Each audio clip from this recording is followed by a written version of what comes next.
Welcome back to our series of videos looking at the timeline section in Plottr.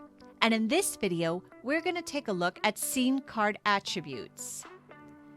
Now, if we click into one of the scene cards, next to the description, we'll see a tab for attributes. Attributes are where you can keep track of any details, characteristics, or specific information for every scene. So for example, if we'd like to keep track of the point of view, we can simply type in point of view, click create, and now every scene card will have an attribute where you can track point of view. For example, I could put the point of view as the pigs for this scene card. When I click save, I can now go to the filter button, and I have the option to filter by point of view. So if I only want to see scenes that are from the point of view of the pigs, I can now filter that and view it. And we can see only the scene card from the first chapter is linked with the pig's point of view. And we can clear the filter. And if we return to the Attributes tab, we can delete the attribute simply by clicking on the trash can icon. And if you ever want to recreate an attribute that you've deleted, you can simply type in the name of the attribute exactly as you did last time. So point of view.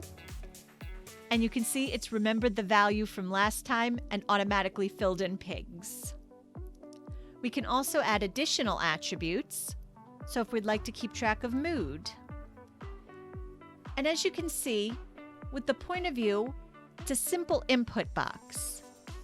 But if we toggle the paragraph option and click create, you can see we now have the option of rich text formatting. One thing to note, if the paragraph option is selected, the attribute will not appear on the filtering menu. So let's look. If we go back to the filter, we'll see point of view because it was a simple text box input, but we won't see mood because the paragraph option was chosen.